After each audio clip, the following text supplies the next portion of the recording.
ఓం నమో శ్రీ లక్ష్మీ వెంకటేశ్వరాయ శ్రీ మహాగణాధిపతియే నమః.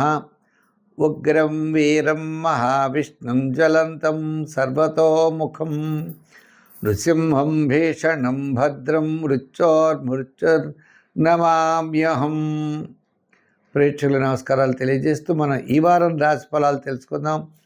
ఆగస్టు 2 నుంచి ఆగస్టు 8 వరకు ఉన్న గ్రహాల యొక్క పరిస్థితిని అనుసరించి మనం రాశి ఫలాలు తెలుసుకుందాం. ఆగస్టు 2వ తారీఖు నుంచి అంటే ఇప్పుడు కుంభ, మీన, మేష, వృషభ రాశుల్లో చంద్ర సంచారం, రవి గురులు కర్కాటక రాశిలో, బుధుడేమో మిథున రాశిలో, శుక్రుడు కన్యా రాశిలో, అదేవిధంగా సింహరాశిలో కేతువు, కుంభరాశిలో రాహువు, మీనరాశిలో శని.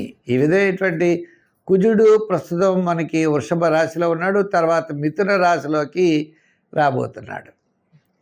ఇటువంటి గ్రహాల యొక్క పరిస్థితిని అనుసరించి మనం ముఖ్యమైన వ్యవహారాలు ఎప్పుడు చేసుకోవాలి, ఎలా చేసుకోవాలి, మన రాశికి ఎలా ఉంటుంది ముఖ్యంగా, ఇవన్నీ కూడా జ్యోతిషం ఒక లైటింగ్ లాగా మన యొక్క జీవన విధానాన్ని మనకి చూపిస్తుంది.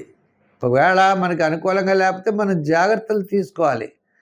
బాగుంటే కొంచెం ఫాస్ట్గా ముందుకు వెళ్ళడానికి అవకాశాలు ఉంటాయి. అంచేత ఈ వారం ఏ ఏ గ్రహాలు మనకు అనుకూలంగా ఉంటాయి, ఏ ఏ గ్రహాలు అనుకూలంగా ఉండకపోతే మనం ఏ విధమైనటువంటి పరిహారములు చేసుకోవాలి. పరిహారాలు కూడా ఏంటి, మనలో పాజిటివ్ వైబ్రేషన్స్ని డెవలప్ చేస్తాయి. నెగిటివ్గా మనకు ఆలోచన ఉండదు. పని మీద వెళ్ళామనుకోండి, వెళ్ళినప్పుడు మనకి అది పాజిటివ్గా ఆలోచన ఉంటేనే మనం జయం సాధించగలం. ఒక వాహనాన్ని నడుపుతుంటే పడిపోతామేమో అనుకుంటే పడైపోతాం. మనం కాదు, ఈ పని మనం చేయగలం అంటే చేయగలుగుతాం. ఈ విధమైనటువంటి విల్ పవర్తో, ధైర్యంతో వెళ్ళడానికి, దైవ బలం అనుకూలించడానికి, గ్రహాల యొక్క బలం అనుకూలించడానికి చిన్న చిన్న పరిహారాలు మనం చేసుకోవాలి. చేసుకున్నట్లయితే తప్పకుండా మంచి జరుగుతుంది. ముందర మన రాశి ఎలా ఉందో తెలుసుకుందాం.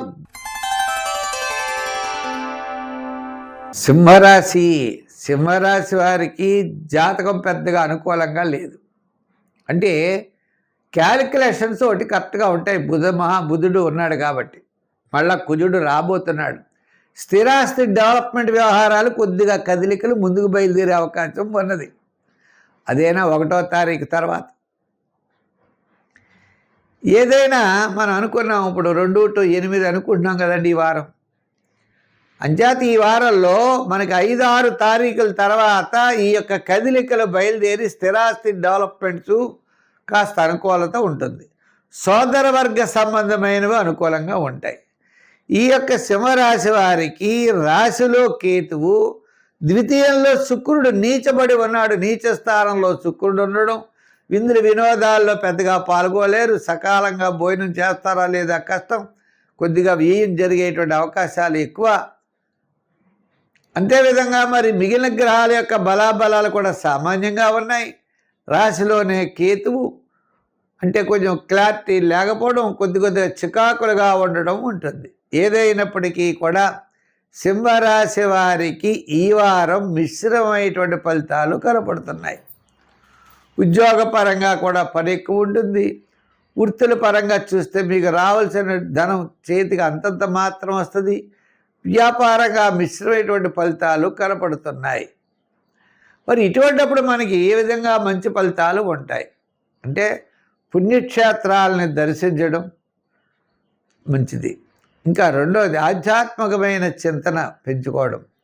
రాశిలో కేతు ఉన్నాడు కాబట్టి పితృదేవతల్ని స్మరించడం, ఇది 3వది. ఇంకా శుక్రుడు ద్వితీయంలో ఉన్నాడు కాబట్టి అమ్మవారి బదులు గాయత్రీ మంత్రం ఉన్నవాళ్ళు, శక్తి ఉన్నవాళ్ళు చేసుకోవాలి. లేదా మిగిలిన వాళ్ళు ఓం దుర్గాయ నమః అనే అమ్మవారి యొక్క మంత్రం చేసుకోవాలి.